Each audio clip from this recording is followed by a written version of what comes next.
Hello everyone, welcome back to the Shrisha वे.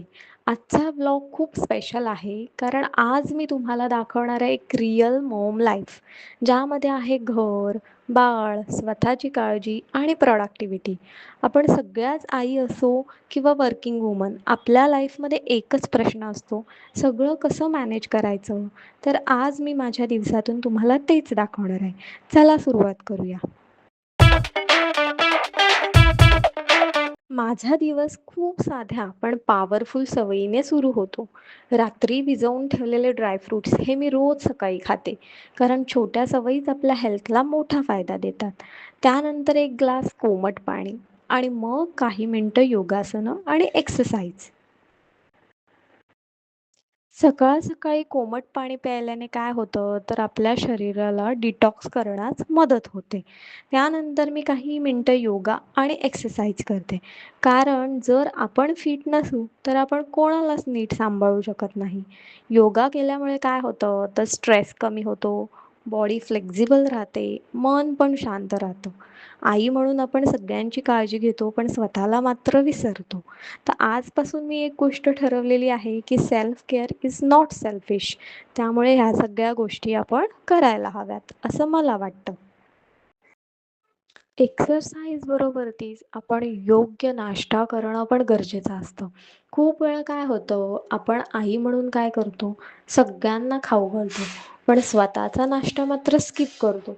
पण याचे नुकसान काय होतात, तर आपल्याला दिवसभर थकवा येतो, दिवसभर आपली चिडचिड होते आणि काहीच न खाल्ल्यामुळे दिवसभर काम करण्याला आपल्याला एनर्जीच उरत नाही. त्यामुळे नाश्ता कधी-कधी स्किप करतो. पण मी आत्ता ठरवलेलं आहे, की हे बदलण्याचा प्रयत्न करत आहे. एक हेल्दी, प्रॉपर न्यूट्रिशन असलेला नाश्ता आपल्याला दिवसभरासाठी एनर्जी देतो. कारण आपल्या शरीराला पण केअरची गरज आहेच ना.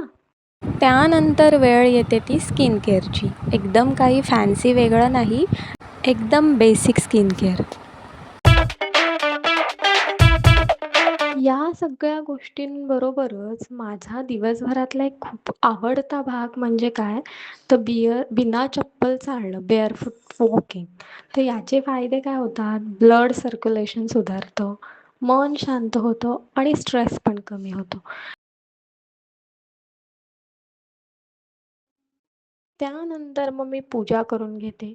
घरामध्ये पूजा फुलं आणून पूजा करणे, यामुळे खरंच पॉझिटिव्ह वातावरण तयार होतं.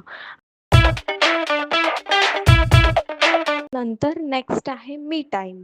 Most ignored but important. मी एक कप चहा घेऊन थोडा वेळ स्वतःसाठी ठेवते. तुम्ही या वेळेत काय करू शकता, तर टू डू लिस्ट पण करू शकता, जर्नलिंग करू शकता, ॲफर्मेशन्स करू शकता किंवा सेल्फ टॉक करू शकता. कारण जर तुम्ही मेंटली स्ट्राँग असाल, तरच तुम्ही सगळं हँडल करू शकता.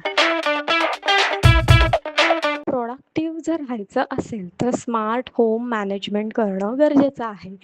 तर अशा वेळेस काय होतं, की आपण घरातली कामं करतो. त्याचबरोबर काही गोष्टी आपण घरामध्ये ऑर्गनाइज करण्याचा प्रयत्न करतो. व्यवस्थित ठेवण्याच्या सगळ्या गोष्टी प्रयत्न करतो आणि जर घरामध्ये बाळ असेल, तर ह्या गोष्टी ऑर्गनाइज राहणं खूपच कठीण असतं. म्हणजे श्रीषा तर जे तिचे काही खेळणे असतात, ते मी ठेवलेले असले जागेवर, की परत ते खाली आलेले असतात किंवा काहीही घरातल्या वस्तू असू देत, त्या माझ्या जागेवरती राहत नाहीत. पण मी त्या जागेवरती ठेवणं महत्त्वाचं समजते. घर नेहमी परफेक्ट ठेवणं तर शक्य नसतंच. पण मग मी काय करते अशा वेळेला, ऑल ॲट वन्स न करता लिटल बाय लिटल करते. म्हणजेच काय, की सगळ्या गोष्टी एकदाच न करता छोट्या-छोट्या गोष्टी करते. कधी एक रूम आवरते, कधी दुसरी रूम, कधी एक कप्पा, कधी दुसरा कप्पा, कधी एक कॉर्नर, कधी दुसरं कॉर्नर. असं छोट्या-छोट्या लिटल बाय लिटल अशा गोष्टी मी करत असते. सगळ्या एकदाच ओव्हरलोड न करता. Then most important part in the day is दिवसभरातील सगळ्यात महत्त्वाचा भाग म्हणजे फॅमिली टाईम.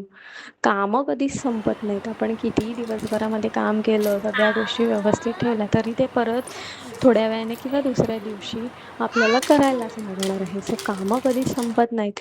पण मुमेंट्स निघून जाऊ शकतात. मुमेंट्स आपण परत आणू शकत नाही. सो श्रीषाबरोबर खेळताना जो आनंद शब्दात मला सांगता येत नाही. तिच्याबरोबर आम्ही एकत्र जो टाईम स्पेंड करतो तो खरंच खूप वेगळा असतो.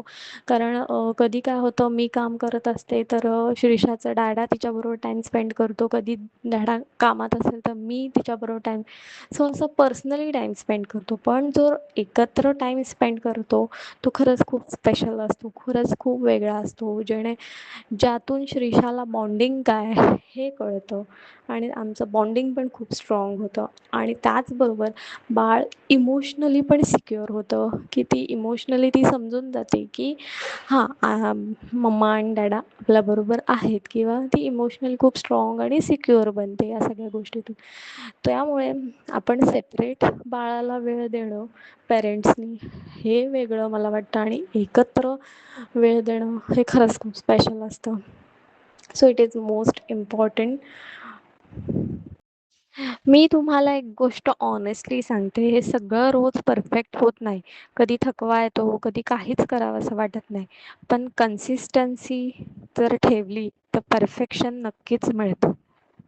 जर तुम्ही आई असाल, तुम्ही ऑलरेडी खूप काही करत आहात. स्वतःची काळजी घ्या, गिल्ट फील करू नका, थोडा वेळ स्वतःसाठी ठेवा. जर तुम्हाला हा व्हिडिओ हेल्पफुल वाटला असेल, तर लाईक करा, शेअर करा आणि सबस्क्राईब करा.